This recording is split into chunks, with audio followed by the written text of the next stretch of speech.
How great and mighty is your name. Your kingdom come, your will be done. Now here on earth as is above.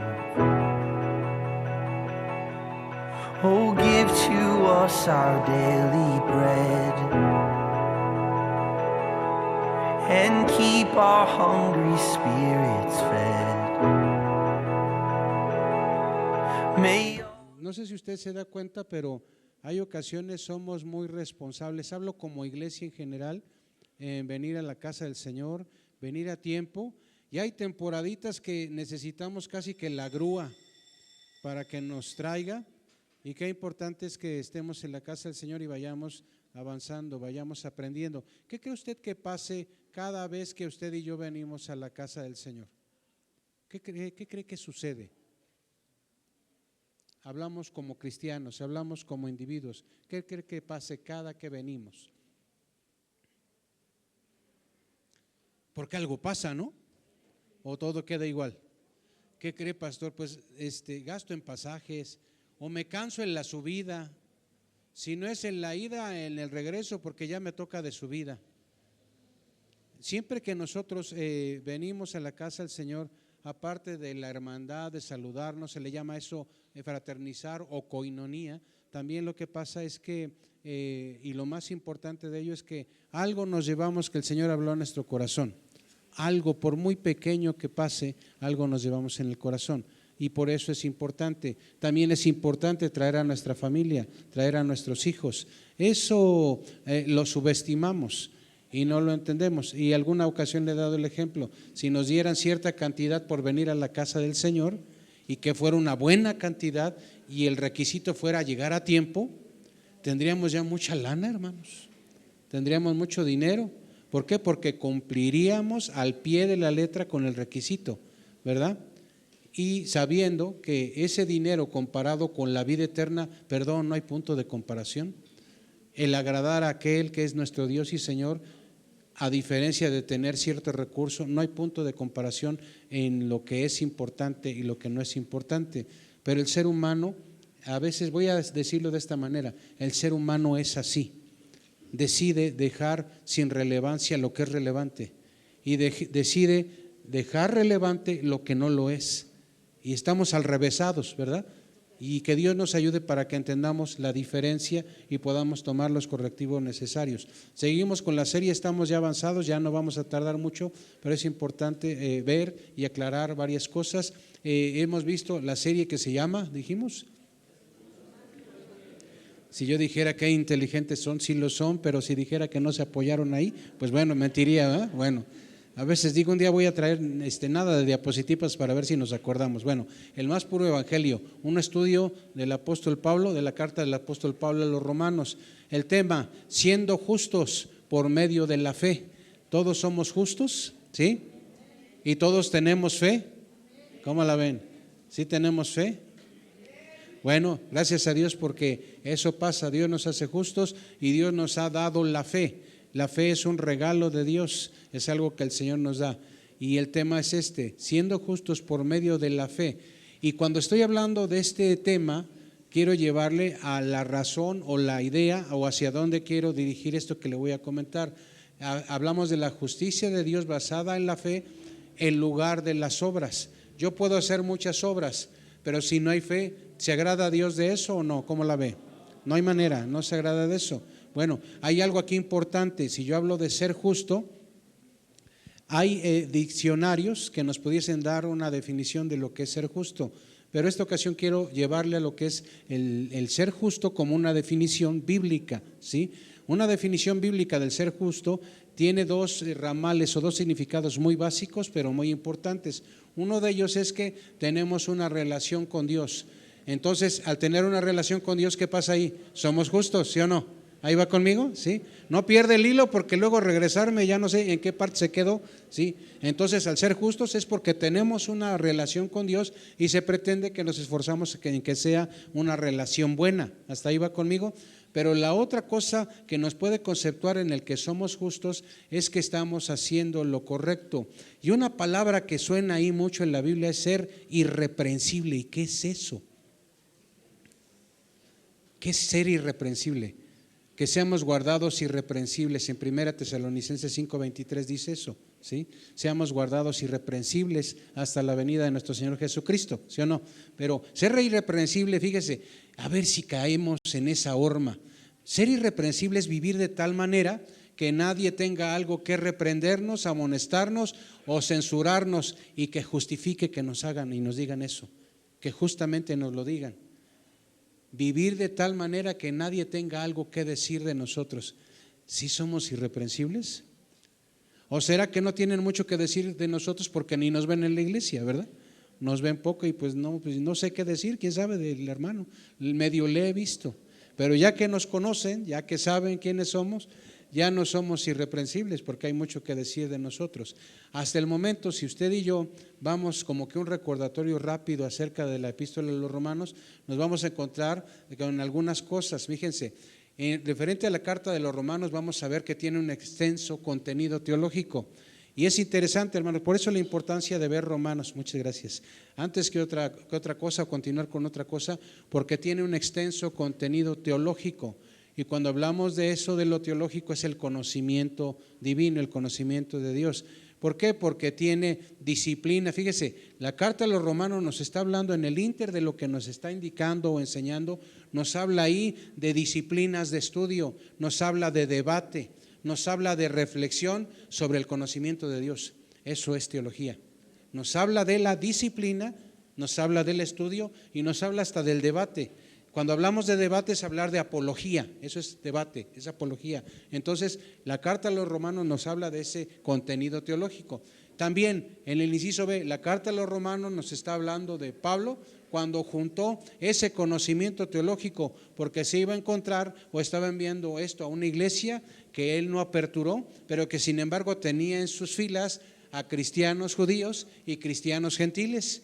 Y él entonces, su manera, fíjese hermano, lo que hizo Pablo, juntó lo más posible la doctrina, la compactó en Romanos para presentársela a la iglesia de los romanos. ¿Sí? ¿Va conmigo? ¿Sí? Ese es lo segundo que tiene de contenido la carta a los romanos, ¿sí? Un conocimiento amplio pero a la vez resumido. Y la tercera cosa, él quería orientar a una congregación dividida, ¿verdad? ¿Qué nos divide aquí a nosotros? ¿Nada? Qué bueno. Bueno, yo le voy a decir algo, un pasillo, ¿verdad? Pero nada más, espero que nada más, espero que cuando lleguemos, algo importante, si alguien llega y paso de frente, como no lo conozco, que no me pase de largo, ¿qué tenemos que hacer?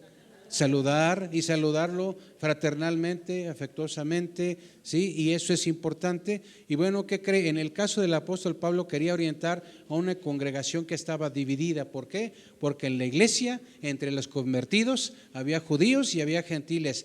¿Y qué cree? Los judíos, ¿se acuerda? ¿Quién estuvo la semana pasada, el domingo? Levante su mano, ¿sí?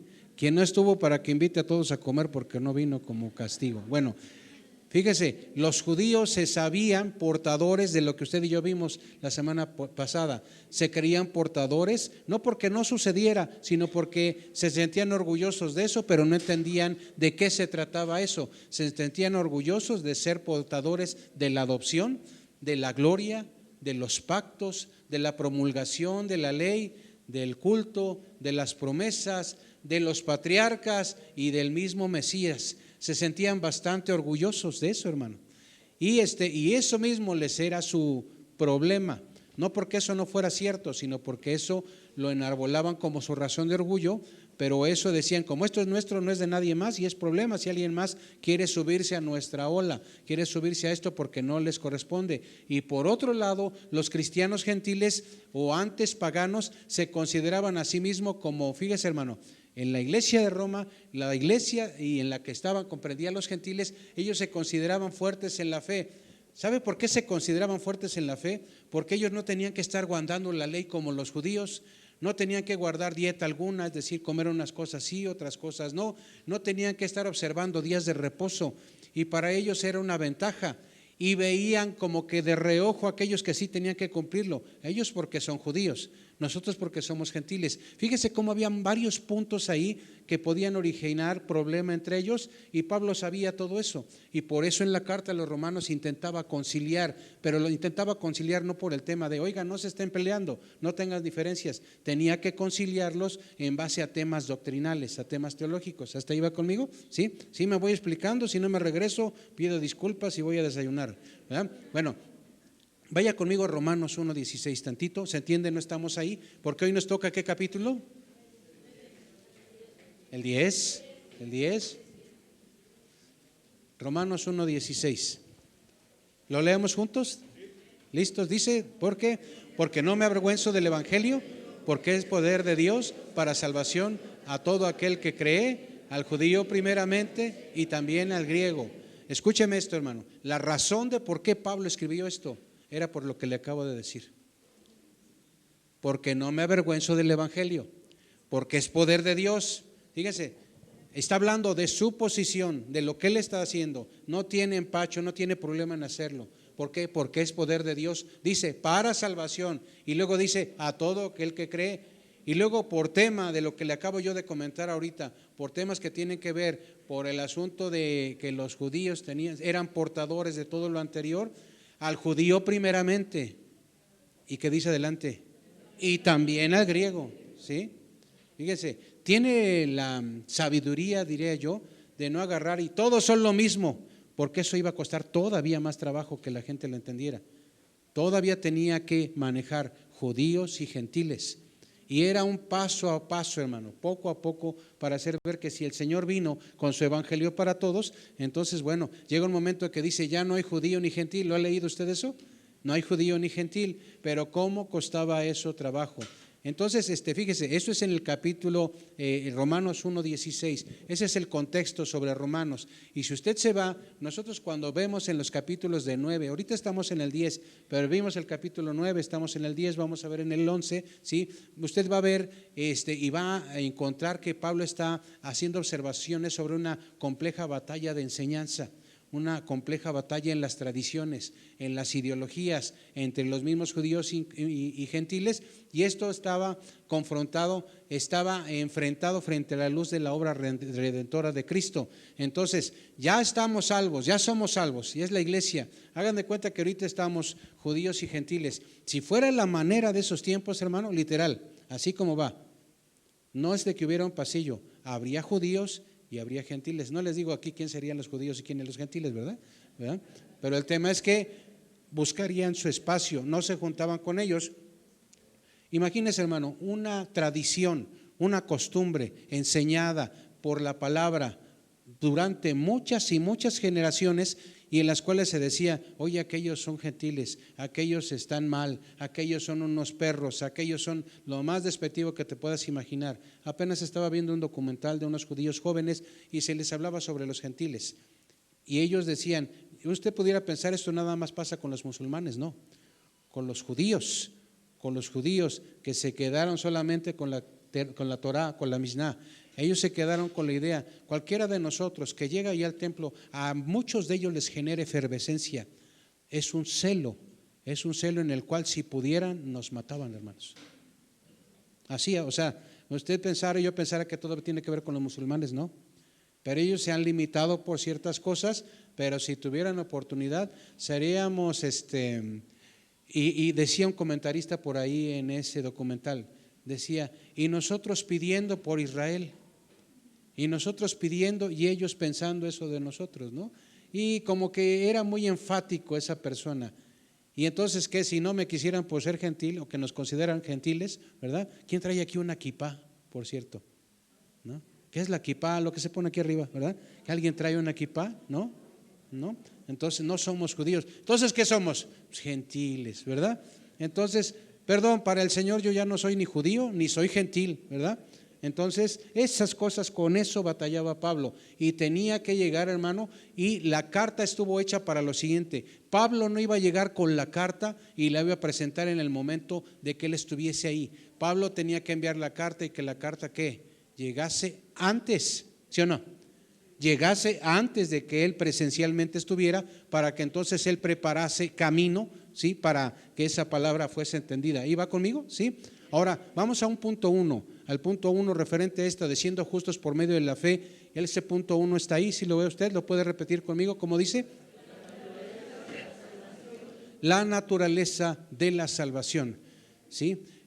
Cuando usted y yo vemos los Romanos, nos vamos a encontrar con lo siguiente.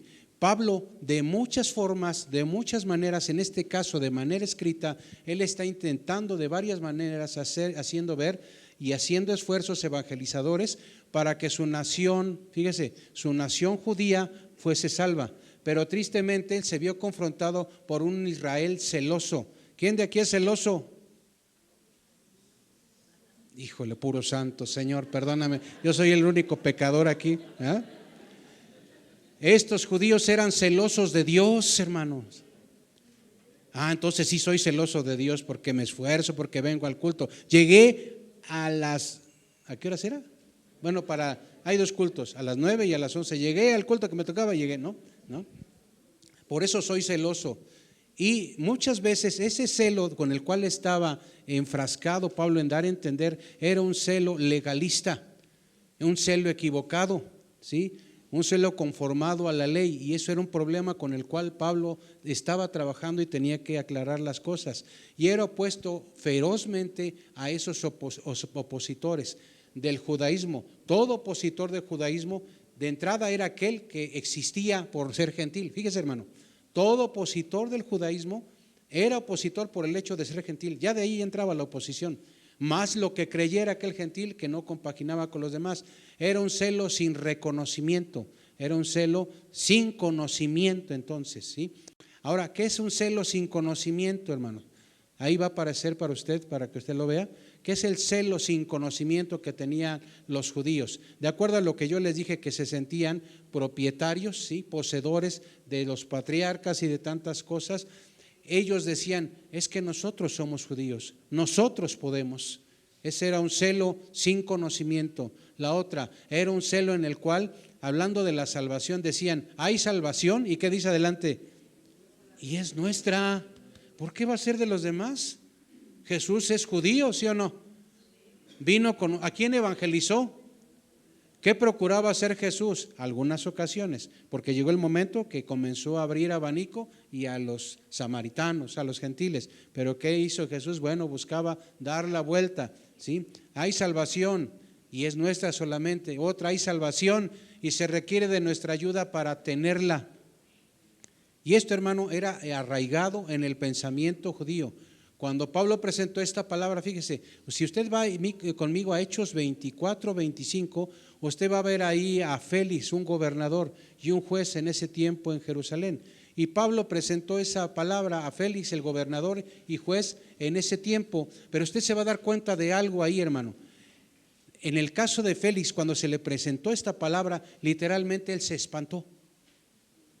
Y alguien dijera, ¿por qué se espantó Félix de esto? Porque temió a la palabra misma. Ya usted lo puede checar en casa. No sé si usted haga la tarea que le encargo, pero a ver, ¿qué dejé de tarea hace 8 días? Dejé 2, ¿se acuerda? Mínimo una. ¿Cuál dejé? Indagar qué es un patriarca. ¿Quién hizo la tarea? No digo quién se imagina, quién hizo la tarea, ¿no? Todos les toca un vitagancito de menos. Bueno, ok, ahí les voy, hermano. En el tema de Hechos 24, 25, usted léalo en casa y se va a dar cuenta que el celo sin conocimiento hacía que incluso el verdadero conocimiento de la palabra en el judío y aquel que estaba ahí cerca, que era aparentemente neutral o que era representante del gobierno romano, la palabra le generara problema, incomodidad, inquietud o incluso, lo mejor de todo, interés previo a convertirse. ¿Hasta ahí va conmigo? ¿Sí? ¿Hasta ahí va conmigo? Entonces fíjese otro caso. Si usted va a Marcos 6:20, se va a encontrar con Herodes. Y dice ahí la palabra del Señor que oía Juan el Bautista, oía el mensaje de la palabra que Juan le compartía y él se quedaba, las palabras son, se quedaba perplejo. ¿Qué es quedarse perplejo? Es quedarse así como cuando le pregunté si hizo la tarea, haga de cuenta así, se quedó así, híjole, se quedó perplejo, pero dice que Herodes escuchaba de buena gana lo que Juan le comentaba. Había un celo, pero no había conocimiento. Cuando hay celo sin conocimiento, hermano, el ser humano e incluso el cristiano está destinado a hacer tonterías. Está destinado legalistamente, válgase la expresión, a exigir cosas que ni él cumple y que ha aprendido incluso mal. ¿Por qué? ¿Qué cree? Su atalaya y su maestro no es ni siquiera el tema de la iglesia en la que se congrega, sino todos los videos de Cash Luna y todos los videos de no sé quién y cuántos hay ahí, y esos son los que está tomando, está como tal unilateralmente seleccionando, leyendo, saboreando, hasta llora y todo lo demás, y a la hora de que lo ves doctrinalmente deja mucho que desear. Vaya conmigo ahora al capítulo que estamos viendo, vamos al versículo 4 de Romanos 10. Romanos 10, 4. Amén. Cuando lo tenga me indica, por favor. ¿Sí? Dice, porque el fin de la ley, ¿qué dice ahí? Es Cristo, para justicia a todo aquel que cree. ¿Qué dice ahí? Porque el fin de la ley es Cristo.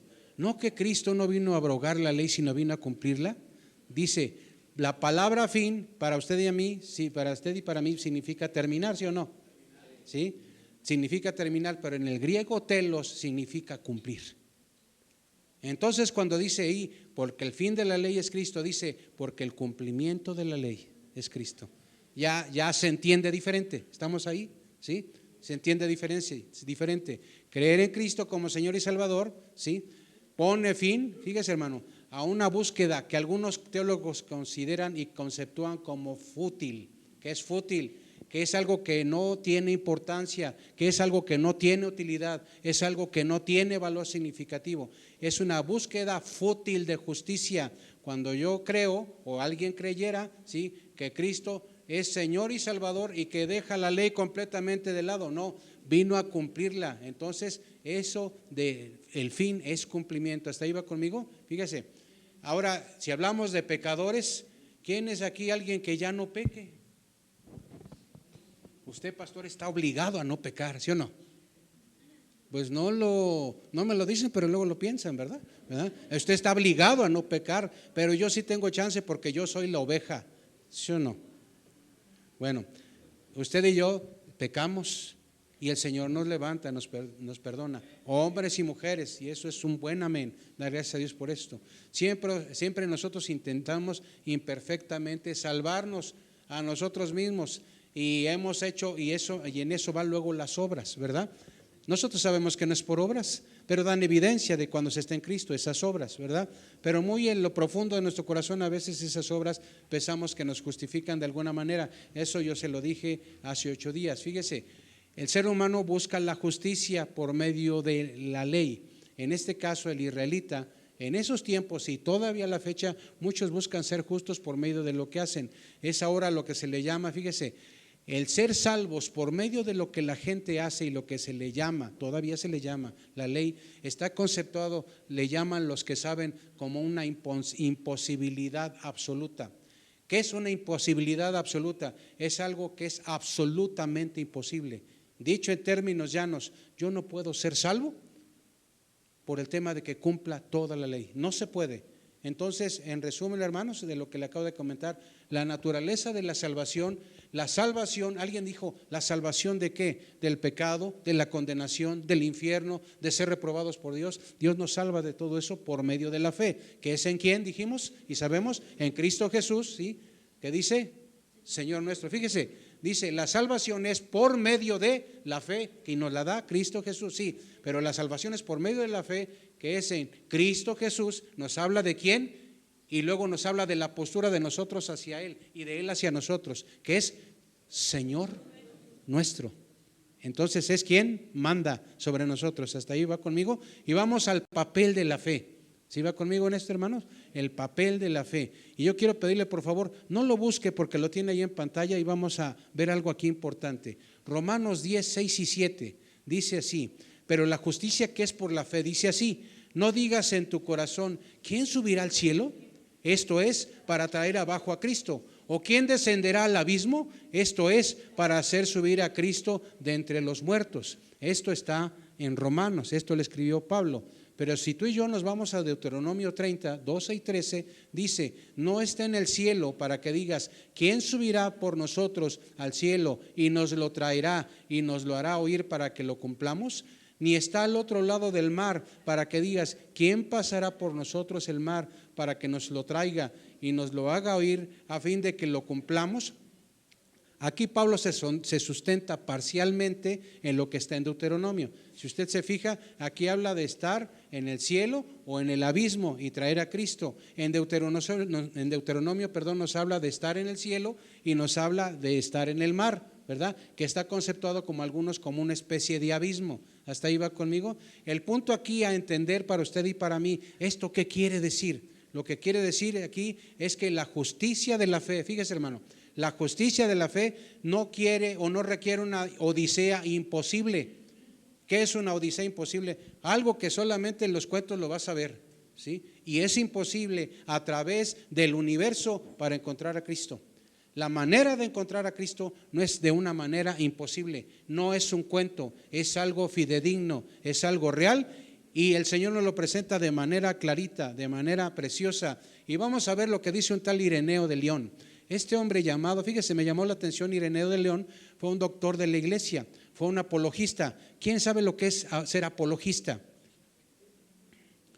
Alguien dijo alguna ocasión, son aquellos, bienvenidos mi hermano Gerardo, mi hermana Altagracia, Carlitos, son amigos de hace muchos años, cuando era yo joven y bello, o sea, imagínense ya cuánto tiempo tiene, bueno, ya tiene un rato, ¿verdad?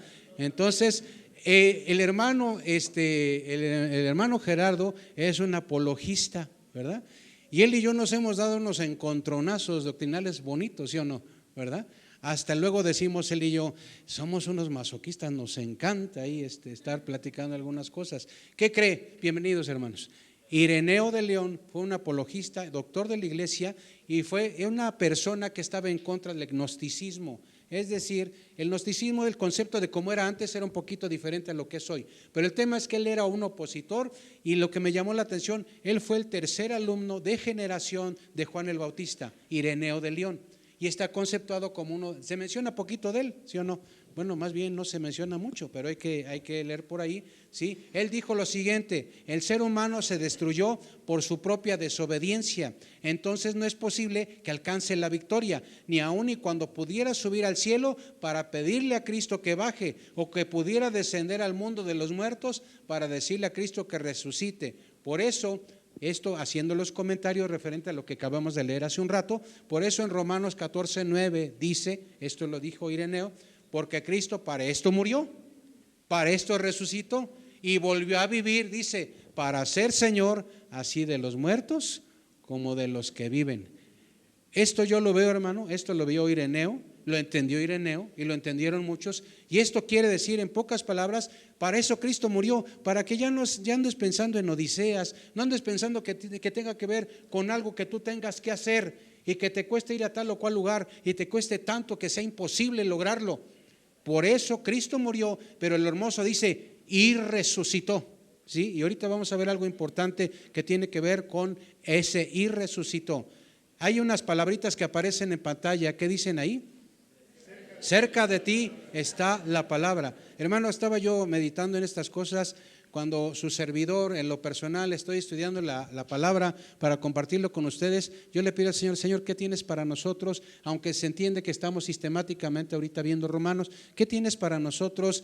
Y el Señor, como le he dicho, me da unas arrastradas para aquí y para allá. Ahí me tienes estudiando, me tienes chillando, me está ministrando, estoy aprendiendo, estoy intentando aterrizar esto para dejarlo de la mejor manera plasmado. Dice, cerca de ti está la palabra. Y ahí es cuando usted y yo podríamos decir amén, ¿verdad? Porque está con nosotros la palabra. Romanos 10:8, fíjese lo que dice. ¿Más qué dice? Cerca de ti está la palabra, en tu boca y en tu corazón. Esta es la palabra de fe que predicamos, ¿sí? Romanos 18, y lo repito, ¿más qué dice? Cerca de ti está la palabra, en tu boca y en tu corazón. Esta es la palabra de fe que predicamos. Ahora, yo quiero que lea Y ahí está a un ladito Deuteronomio 30:14. ¿Lo lee conmigo? ¿Cómo dice? Porque muy cerca de ti está la palabra, en tu boca y en tu corazón. ¿Qué dice? ¿Qué nota usted de diferencia entre lo que es Romanos 18 y Deuteronomio 30:14? ¿Qué nota usted de diferencia? Cerca de ti está la palabra. Ahí estamos bien. ¿Qué dice? En tu boca y en tu corazón. Pero ¿qué dice Romanos? ¿Qué dice en Romanos? Esta es la palabra de fe que predicamos. ¿Y qué dice Deuteronomio? Para que la cumplas. Y quiero llevarle, hermano, esto cuando estaba yo leyéndolo, híjole, hermano, yo ahí lloraba y le decía al Señor gracias por lo siguiente. Cuando está diciendo, más que dice, cerca de ti está la palabra. Y cuando hablamos de la palabra, no solamente estamos hablando del mensaje escrito, estamos hablando del verbo encarnado, estamos hablando de la presencia de Dios en el corazón del hombre. Dice, está en tu boca, está en tu corazón. Esta es la palabra de fe que predicamos. Pero cuando yo me voy a Deuteronomio 30:14 dice, para que la cumplas, yo me voy a cumplas, yo me voy al griego y dice asá, y asá es la ley, y asá, si yo me voy a la diapositiva que dice, tengo yo que abrir, tiene que acontecer las cosas, hay que actuar, hay que acumular, hay que administrar, hay que adquirir, hay que afligir, todo eso es ley. Y el Señor ahora me dice, es por la palabra de la fe.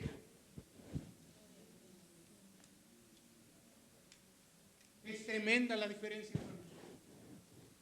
Es tremendo lo que el Señor nos ha evitado ya. Y no porque la ley esté olvidada.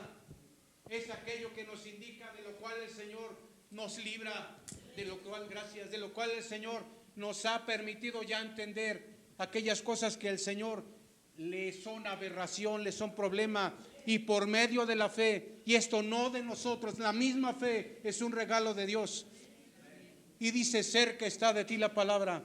Cuando dice cerca, está en todo el entendimiento que tú tengas, de afuera hacia adentro, de adentro hacia afuera, de arriba hacia abajo, en todos los, acuérdense de esto, el Señor está a mi derecha, a mi izquierda, en todos los lugares, el Señor está en mi vida, está en mi corazón. ¿Cuántos dicen amén? Amén. Romanos 10:9 dice que si confesares, ¿qué dice ahí? Con tu boca que Jesús es el Señor y creyeres en tu corazón que Dios le levantó de los muertos. Fíjese, hermano, si confesamos con nuestra boca, ¿qué hay que confesar con nuestra boca? Que Jesús es el Señor. Cuando está diciendo que Jesús es el Señor, fíjese, tal pareciera que lo hace impersonal. ¿Qué es algo impersonal? Que no es mío, ¿sí? Es para quien lo cache, para quien quiera. No, si confesares con tu boca que Jesús es el Señor, ¿sí? Está diciendo, estás confesando. ¿Quién lo está confesando? Uno. Entonces, ¿qué está sucediendo? Se está haciendo personal. ¿Está ahí conmigo? ¿Sí? Dice, y creyeres ¿dónde? En tu corazón. ¿Qué dice? Que Dios le levantó de los muertos, serás salvo. Va a una pregunta, antes de ir a otra pregunta que está ahí, que va a aparecer, que tengo que darla aquí porque esta salió. ¿Qué pasa si yo confieso al Señor con mi boca que Él es Jesús el Señor, ¿sí? Pero no creo en mi corazón? Fíjese lo siguiente, que Dios le levantó de los muertos. ¿Soy salvo o no? ¿Qué pasa si yo no confieso al Señor con mi boca que Jesús es el Señor, pero yo creo que en mi corazón que Él fue levantado de los muertos? ¿Soy salvo o no? Tampoco. Yo tengo que creer que Jesús es Señor. Esto es un camino de un solo sentido, ¿sí? ¿Ha visto los caminos de doble sentido? Bueno, qué pregunta les hice, perdónenme. Usted lo conoce muy bien. ¿Qué pasa en un doble sentido? Tengo que agarrar mi lugar porque viene el otro de este lado. En el de un solo sentido no hay más para dónde hacerse. Para ser salvo se necesita reconocer que Jesús es Señor y se necesita reconocer que Dios le levantó de los muertos. No hay manera de ser salvo si no se entienden estas dos cosas, hermano. Esto es básico, es importante, pero aún a la fecha muchos le están dando tantas vueltas, yéndose quién sabe dónde, sin entender que para ser salvo se necesita esto. ¿Y qué es confesar a Jesús como Señor y Salvador? Quiero darle unas noticias el día de hoy.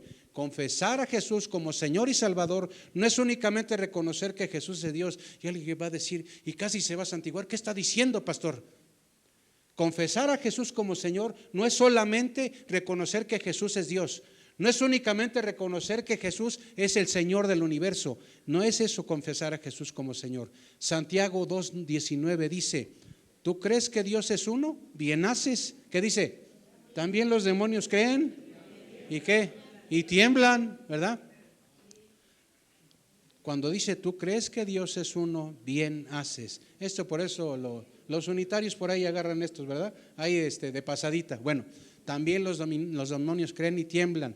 Cuando hablamos de qué es confesar a Jesús como Señor, fíjese, va la definición resumida y aquí aparece en pantalla. ¿Lo puede leer conmigo? ¿Cómo dice? Convicción personal. ¿Qué dice? Ahí me atoro tantito. Convicción personal, ¿qué dice? Profunda. Me estaba pasando lo siguiente: ¿a cuántos se han quedado sin agua en estos días? A mí me pasa en mi pueblo bicicletero y luego tengo ahí que poner la bomba y todo lo demás, y tengo que, para poner la bomba, es una sumergible, ¿verdad? De esas cosas que inventan la tecnología. Y para meter la bomba sumergible, como se había descompuesto, la mandé a reparar y la iba yo a meter y traía manga larga ese día y ya estaba como que con la bomba en la mano y dije, me voy a mojar. Y no es porque me moje, sino cómo me van a poner cuando me vean, ¿verdad? Porque me mojé y he estado enfermo en la parte honda. ¿Qué pasa cuando hablamos convicción personal profunda? ¿Qué es eso, hermanos? Fíjese, es lo más hondo de tu corazón, es lo más profundo de tu corazón. Es aquello que no vas a negociar, que no vas a discutir, que no vas a ver si se puede o no se puede. Es algo que tú crees a raíz y a médula, que es de esa manera. Convicción personal profunda de que Jesucristo ejerce señorío directo, no por medio de sacerdotes, no por medio de tantas cosas, directo y soberano sobre mi vida. Es decir, relación directa y en la cual lo que decide el Señor va a estar bien. Me guste, no me guste, me haga llorar, me haga ponerme bravo, rejego, rezongón.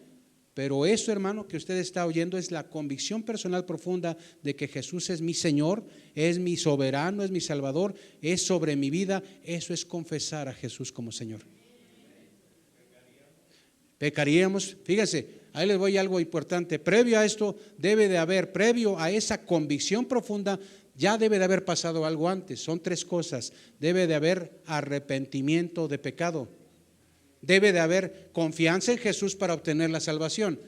Imagínense si no confiáramos en Jesús, es que como nunca lo he visto, me estoy guiando de lo que por ahí está escrito, me estoy guiando por lo que está en la Biblia, obviamente, pero como yo nunca lo vi, entonces como que, híjole, confío o no confío. Por eso son temas de fe. Y la otra más que debe de suceder, debe de haber un sometimiento incondicional a Jesús como Señor. Cuando el Señor manda hacer algo, hay de dos: o somos siervos o somos señores. Y aquí no habemos señores. Hablando de un Salvador, un Rey, un soberano del universo, solo hay un Señor y nosotros debemos de manera incondicional someternos a Él, ¿sí? Ahora, ¿qué es creer en el corazón? Nosotros hemos oído de todo esto, pero a veces, hermano, cuando nos preguntan o cuando nosotros mismos queremos indagar un poquito, ahí de repente nos atoramos. ¿Qué es creer en el corazón? Hablamos de esa fe que el Señor nos da, y algunos teólogos o muchos lo conceptúan como la fe salvadora. Y la fe salvadora actúa en tres dinámicas diferentes, mínimo, y una de ellas es la mental. ¿Dónde está la mente? Algunos dicen, bueno, es que la mente, han descubierto que también hay neuronas que piensan y están por acá. Bueno, el tema es que la fe salvadora que el Señor diseñó y que nos da y que nos ayuda y que se aumenta y que sin ella no es posible ser salvo. Fíjese, esta actúa en la mente, y la mente, fíjese, tiene que pasar para que creamos en el corazón. La mente debe de entender el Evangelio. Yo no puedo ser salvo si no entiendo el Evangelio. Una cosa es que lo escuche y otra cosa es que entienda. A lo poquito que entienda que alguien murió por mí, que se llama Jesús, Hijo de Dios, y que murió sin él deberla, y siendo Hijo de Dios y siendo sin pecado, y se usa para eso la mente. La segunda cosa que se usa aquí en la fe salvadora, el otro elemento es lo emocional. ¿Qué son las emociones? Aquello que nos puede, ¿verdad? Ahora con fallecimiento de los seres queridos, las emociones que hacen que me dé gusto cuando andábamos de novios y que la mujer nos rogó a nosotros varones, cásate conmigo. ¿Por qué se ríen? ¿Verdad? Las emociones que hacen que estemos contentos, que estemos a gusto o que estemos tristes. Fíjese, cuando la fe salvadora actúa, ese segundo elemento, las emociones abrazan la veracidad de los hechos del Evangelio, ¿sí? Y esos hechos que con dolor pasaron, abrazan, fíjese, las emociones abrazan la veracidad de que hay pecado y que hay gozo por la misericordia de Dios. Fíjese, hermano, cuando entra la salvación en juego, el Señor nos da carga por el pecado, pero nos da gozo porque hay un salvoconducto, hay solución, ¿sí? Y hay misericordia de Dios y hay gracia de Dios. Entonces está actuando la mente, están actuando las emociones y está actuando también lo volutivo, es decir, la voluntad. Eso es lo volutivo. ¿Qué es la voluntad? La que hizo que muchos no llegaran a la oración el día de hoy, hermanos, ¿verdad? Que es la voluntad, la que me permite a mí accionar, moverme, dinamizar, dunamizar, vamos, ponerle ponche a las cosas. Nosotros como pecadores sometemos nuestra voluntad a Cristo, confiando solo en Él como la única esperanza de salvación. Fíjese, la fe, que es creer en el corazón, esa fe salvadora que tiene estos tres elementos, lo que es la mente, lo que es las emociones y lo que es la voluntad, es lo que se le llama la fe genuina. Y le voy a decir algo, la fe genuina tiene una característica que a mí me encanta y que va mucho de lo que nos dice la Biblia: por sus frutos se les conocerá o se nos conocerá. La fe genuina, fíjese, esto es un pensamiento teológico de varios que coinciden en ello. La fe genuina siempre producirá una obediencia auténtica. ¿Quieres ver gente desobediente en la iglesia? No hay fe genuina. Y puede decir ouch, y aunque duela. Si no hay fe genuina, somos desobedientes. No somos sujetos. Nos cuesta trabajo todo esto. Y hay que hacer algo, hermanos. Y dijera yo, urge hacer algo. Y el Señor tenga misericordia de nosotros para que entendamos eso y tengamos fe genuina. Y dejemos que el Señor actúe en nuestra mente, actúe en nuestras emociones, actúe en nuestra voluntad para hacer las cosas como el Señor le agrada. ¿Sí? ¿Hasta ahí va conmigo? Y dice ahí más adelante, creer que Dios le levantó, resucitó de los muertos. ¿Estamos con eso, hermano? ¿Creemos que el Señor le levantó de los muertos? ¿Sí? ¿Cuántos muertos hemos visto resucitar, usted y yo? Bueno, a mí no me ha tocado. A mí me ha tocado orar por enfermos y se mueren. Y me ha tocado por enfermos y sanan. Y uno sabe que no es el pastor. Por si alguien le quiere echar el pato al pastor o el paquete al pastor, pues públicamente le digo que no se vale, no es por ahí. El Señor, algunos sana, algunos no, sí, pero es el Señor. Y en el caso de la muerte y para resurrección, el primogénito de los muertos. Y ese es tema todavía, de algunas cosas se han abordado mucho, otras no. Y vaya conmigo San Juan capítulo 2, 18 al 21.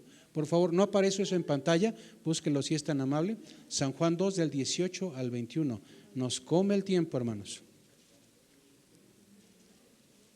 Si alguien lo tiene, por favor, con voz fuerte de predicador, levante la mano. Le pasamos el micrófono. Juan 2 del 18 al 21. Y los judíos respondieron y dijeron: ¿qué señal nos muestras ya que haces esto? Nuevamente. Y los judíos respondieron y dijeron: ¿qué señal nos muestras ya que haces esto? Respondió Jesús y les dijo: destruiré este templo y en 3 días lo levantaré. Dijeron luego los judíos: en 46 años fue edificado este templo y tú en 3 días lo levantarás. Mas él hablaba del templo de su cuerpo. Gracias, hermano. Esto es de las tantas cosas que los fariseos, que los saduceos y que los ancianos que en su conjunto componían el Sanedrín no entendieron. Los judíos respondieron y le dijeron: ¿qué señal nos muestras ya que haces esto? ¿Sí? Y él les dio su respuesta, hablando de destruir el templo, pero no hablaba de ese templo físico, no hablaba de la construcción, hablaba de su misma vida. La resurrección de Cristo, fíjese, hermano, hablando de lo que es ser justos por medio de la fe. Por medio de la fe yo tengo que entender que la resurrección de Cristo, ahí va. ¿Qué dice ahí? Valida, ¿qué? Valida la supremacía de su ministerio. Es decir, hagan de cuenta, ¿alguien ha ido alguna ocasión a algún lugar a validar algo? Si no lo validas, ¿qué sucede con aquello que traes? No te sirve, no funciona o te cobran más caro, ¿sí o no?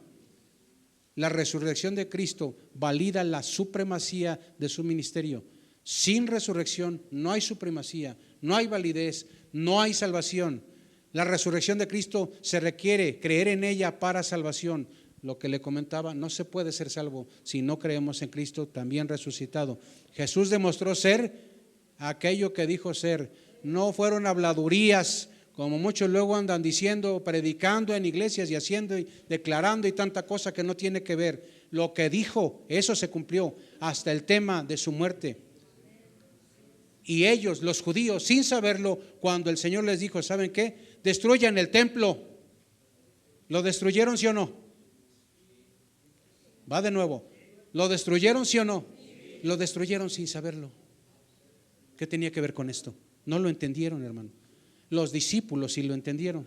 Después lo entendieron cuando le vieron resucitado. Y se acuerda, más de una ocasión dice, y ellos se acordaron. ¿Se acuerda de esto? Y ellos se acordaron. Bueno, la resurrección de Cristo demostró ser quien afirmó ser, y también demostró que su sacrificio de carácter sustitutivo fue aceptado por el Padre. No podía haber resurrección sin la cual, ahora ahí va una pregunta teológica. ¿Quién resucitó a Cristo? ¿El Espíritu Santo? Luego me pongo, vieron la cara hace rato que hablábamos de sorprenderse, así cacho a varios con la mirada pelando los ojos. ¿Y aquí qué dice? ¿O aquí qué iba? Porque yo me acuerdo que alguna ocasión lo estudié y lo leí. ¿Quién levantó a Jesucristo de los muertos? Dios. ¿Quién es el Espíritu Santo? Dios. Entonces fue levantado, fue resucitado, fue Dios quien le levanta, obviamente el Espíritu Santo. Sin la resurrección no hay salvación. Dice Juan 14:2, escúchelo por favor. Voy pues a preparar lugar para vosotros. ¿Cómo íbamos a poder tener salvación si Jesús no hubiera podido cumplir con esto? Voy pues a preparar lugar para vosotros. ¿Cómo íbamos a creer en Cristo y tener salvación si Jesucristo hubiera mentido? Y en 1 Corintios 15, 14 y al 17 dice, y si Cristo no resucitó, vana es entonces nuestra predicación, vana es también nuestra fe, somos hallados falsos testigos de Dios, porque hemos testificado de Dios que Él resucitó y a Cristo al cual no resucitó. Entonces, si en verdad los muertos no resucitan, porque si los muertos no resucitan, tampoco Cristo resucitó. Si Cristo no resucitó, vana es nuestra fe. Es vana, dice, y aún estamos en nuestros delitos y pecados. Ahora, entonces la pregunta, ¿no estamos en nuestros delitos y pecados ya? ¿Verdad que no? Bueno, ok. Romanos 10:10, vaya conmigo, porque tenemos ya poquito tiempo. Esto es interesante, muy interesante también, porque Romanos 10:10 dice, porque en el corazón se cree, ¿qué dice? Para justicia, pero con la boca se confiesa para salvación. Confesar. Cuando hablamos de confesar, hablamos de homologeo, del griego, que es yo declaro públicamente. Fíjese, se cree para justicia y con la boca confieso para salvación. Es decir, a quien me conozca, yo declaro públicamente que Jesucristo es Señor. Fíjese, y cuando hablamos de confesar, fíjese, esto quiere decir la misma cosa, estar de acuerdo con alguien, estar de acuerdo con algo. Y confesar también es declarar con esto. Por eso mi insistencia que declaremos lo que es bueno declarar, ¿verdad? No se declara cualquier cosa. Alabemos. Porque es importante, es que yo soy muy calladito, yo lo sé, pero a lo calladito, pero abre tu boquita y confiesa al Señor, adora al Señor. Qué importante es que entendamos eso. No porque el Señor no se agrade, imagínense un mudo que no pudiesen, no se agrada de él, entonces no, pero si el Señor nos ha dado esto, usémoslo para adorar al Señor. Los comentaristas dicen, fíjense, hablando de este versículo de Romanos 10:10, fíjese, es algo que a mí me llamó la atención. Ellos dicen, es escandalosamente simple, porque debo de creer para tener justicia y debo de confesar para que esto se cierre y yo sea salvo. Así de sencillo, así de sencillo. Porque si yo, fíjese hermano, ahí está lo sensible. Si yo no creo, fíjese hermano, si yo no creo, no confieso. Si yo no estoy convencido, ni la boca abro. No sé si me explico a lo que quiero llegar. Cuando estoy convencido, no me va a costar trabajo así quedito o al estilo hermana Lulú, decir con todo mi corazón: Jesucristo es mi Señor, bendito el que viene, santo es tu nombre, etcétera.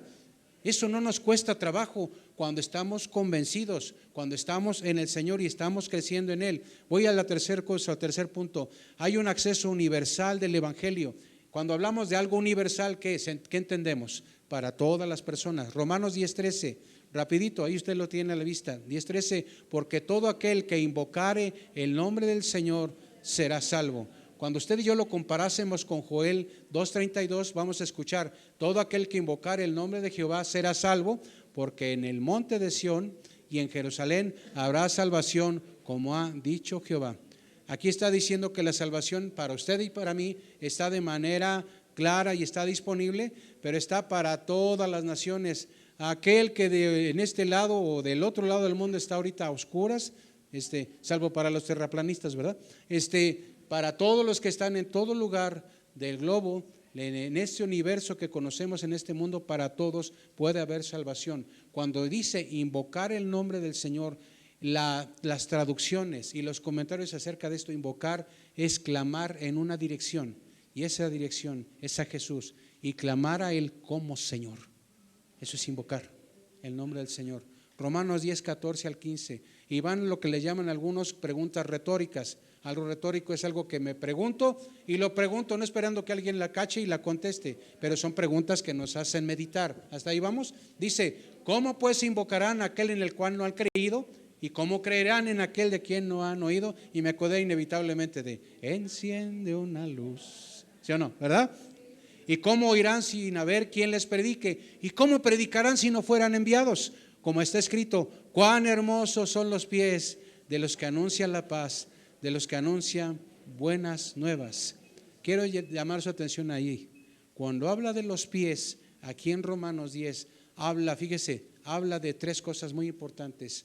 Habla de actividad, habla de movimiento y habla de progreso. A veces pensamos que es literal, y los pies de los evangelistas o de los pastores, ahí yo estaría fallo con los juanetes, ¿verdad?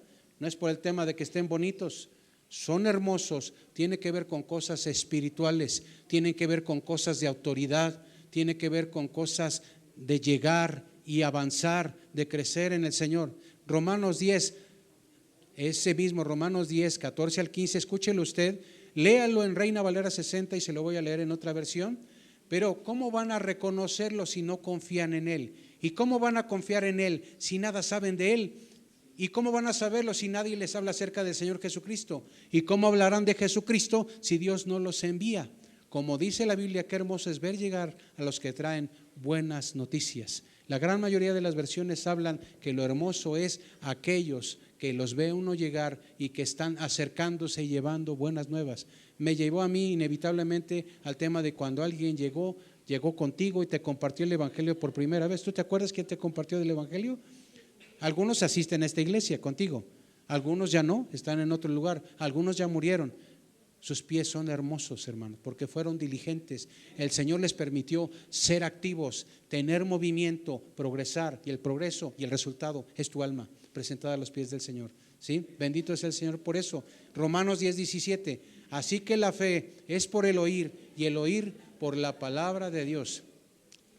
Fíjese qué pasaría si yo le dijera en este tiempo: la fe es por el ver y el ver la palabra de Dios. ¿Sí está bien o no? ¿Por qué no?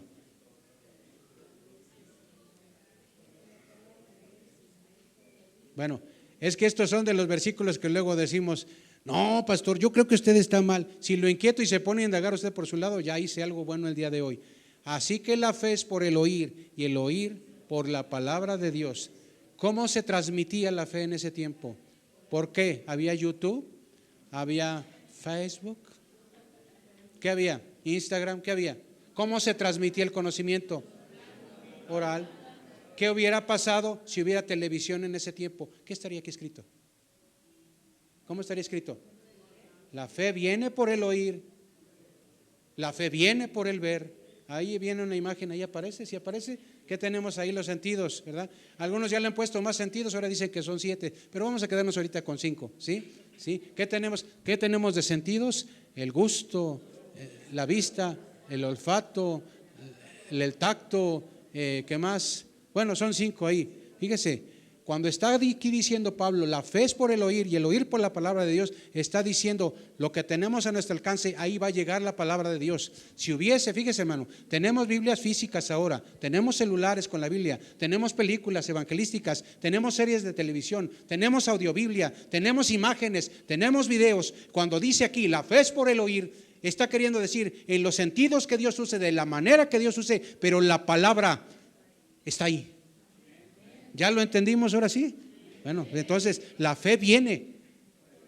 Y como Él quiere que nadie se pierda y todos procedamos al arrepentimiento, entonces la fe viene. Y ya sea oyendo, ya sea viendo, ya sea leyendo, ya sea escuchando. ¿Cuántos nos ha llegado, hermano, que estamos así, todos capa caída y escuchamos un coro y el Señor lo utilizó y nos levanta el Señor? ¿Sí o no? ¿Le ha pasado? Nos levanta. Y ahí que no aplica Romanos 10:17. El Señor ha aumentado nuestra fe por algún coro. Y también hemos oído cada coro que ahí quién sabe qué está pasando, ya ni le digo porque quién sabe dónde andamos, ¿sí? Bueno, entonces Romanos 10:17 va con eso. Tenemos poquito. Romanos 10:18 al 21. Pero digo, ¿no han oído? Antes bien, por toda la tierra han salido la voz de ellos y hasta los fines de la tierra sus palabras. Y si usted se va al Salmo 19:4, que es un salmo de David, por toda la tierra salió su voz y hasta el extremo del mundo sus palabras. Y vamos al 19. También digo, ¿no han conocido esto Israel? Primeramente Moisés dice, yo os provocaré a celos, ¿qué dice? Con un pueblo que no es pueblo, con un pueblo insensato os provocaré a ira. E Isaías dice resueltamente, fui hallado de los que no me buscaban, me manifesté a los que no preguntaban por mí. Pero acerca de Israel dice, todo el día extendí mis manos a un pueblo rebelde y contradictor. Fíjese que estos versículos nos están diciendo, Israel ignoraba la verdad de la salvación contenida en sus propias escrituras. Lo ignoraba, tan lo ignoraba, hermanos, que fíjese cómo está diciendo aquí. Pero digo, ¿no han oído? Está hablando de Israel. Sí ha oído. Antes bien, por toda la tierra han salido la voz de ellos y hasta los fines de la tierra sus palabras. También les digo, ¿no han conocido este Israel? Primeramente Moisés les dijo, yo les provoqué a celos con un pueblo que no es pueblo. ¿Qué cree, hermano? Aún a la fecha, ahí le voy, aún a la fecha esto se está cumpliendo. Nosotros somos el pueblo que para los judíos no es pueblo. Todavía está sucediendo esto. Fíjese, fui hallado de los que no me buscaban y nosotros buscábamos al Señor, la verdad, como diciendo, voy a crecer y voy a buscar a aquel y voy a aprender todo de Jesucristo. Ajá. ¿Pensábamos eso? No. Pero acerca de Israel dice, todo el día, fíjese qué tremendo, todo el día, fíjese, estamos hablando del Señor, estamos hablando del soberano del universo. Todo el día extendí mis manos a un pueblo rebelde y contradictor. Isaías 65, 1 y 2 dice, fui buscado por los que no preguntaban por mí, fui hallado por los que no me buscaban. Dije a gente que no invocaba mi nombre. Fíjese, qué tremendo está esto. Fui buscado por aquellos que no preguntaban por mí, incluyámonos. Fui hallado por los que no me buscaban. Dije a gente que no invocaba mi nombre. Fíjese, esto está para entenderlo y disfrutarlo. Dije, heme aquí. Y el Señor dijo, heme aquí. Aquellos que no me buscaban y que aquí están, yo les dije, heme aquí. Y eso se llama misericordia. Eso se llama la universalidad de la salvación, hermanos. Bendecimos al Señor. Extendí mis manos todo el día, dice el Señor, a un pueblo rebelde, el cual anda por camino no bueno en pos de sus pensamientos. Y quiero cerrar con esto. Póngase de pie si es tan amable.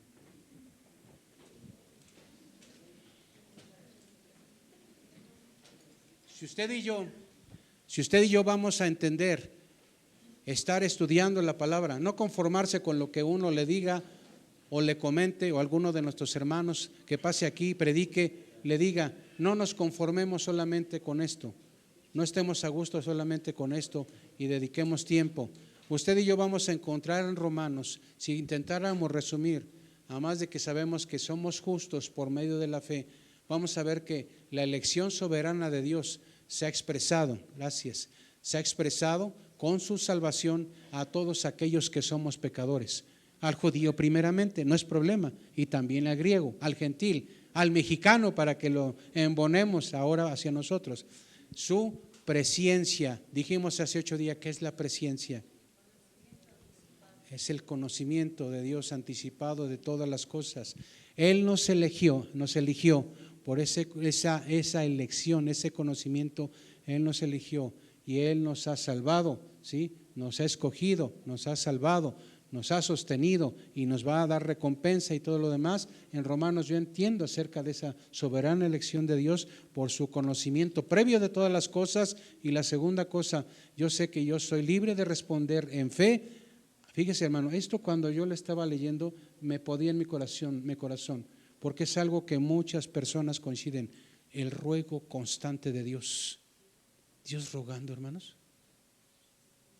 El ruego constante de Dios para el pecador, para que sea salvo. Y eso en lo personal a mí me pudo. ¿Qué necesidad tiene Dios de estar insistiendo, de estar buscando, de tener misericordia de mí? ¿Qué necesidad hay?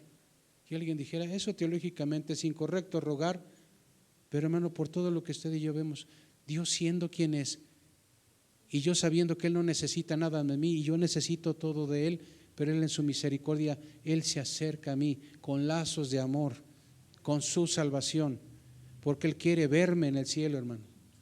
Pero fíjese, hermano, de nuestra familia, por la presencia de Dios, no sabemos lo que yo le dije, muchas cosas de toda nuestra familia y seres queridos. Hagamos lo que compete, lo que corresponde, y dejemos que el Señor siga haciendo en nosotros y se cumpla su justicia por medio de la fe. Incline su rostro, demos gracias. Amantísimo Dios, te adoramos con todo nuestro corazón. Sabemos que tú eres bueno, sabemos que tú eres fiel, sabemos que somos justificados, y esto no de nosotros, es algo que tú nos has dado.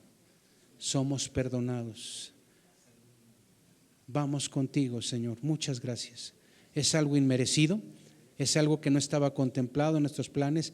No sabíamos, no teníamos entendimiento ni de la necesidad de la salvación, pero gracias porque eso, Señor, existe ahora y tenemos vida eterna en ti. Lo más maravilloso de todo es que podemos decir con una declaración bíblica contundente, tú eres nuestro Señor y tú eres nuestro Salvador, y nada ni nadie nos arrebata de tu mano. Gracias por eso. Permítenos disfrutar de tu presencia, que nuestra fe sea congruente con lo que hay que hacer y que tú esperas de nosotros en nuestra mente, en nuestras emociones, en nuestra voluntad, y que en todo, Señor, tu nombre sea glorificado.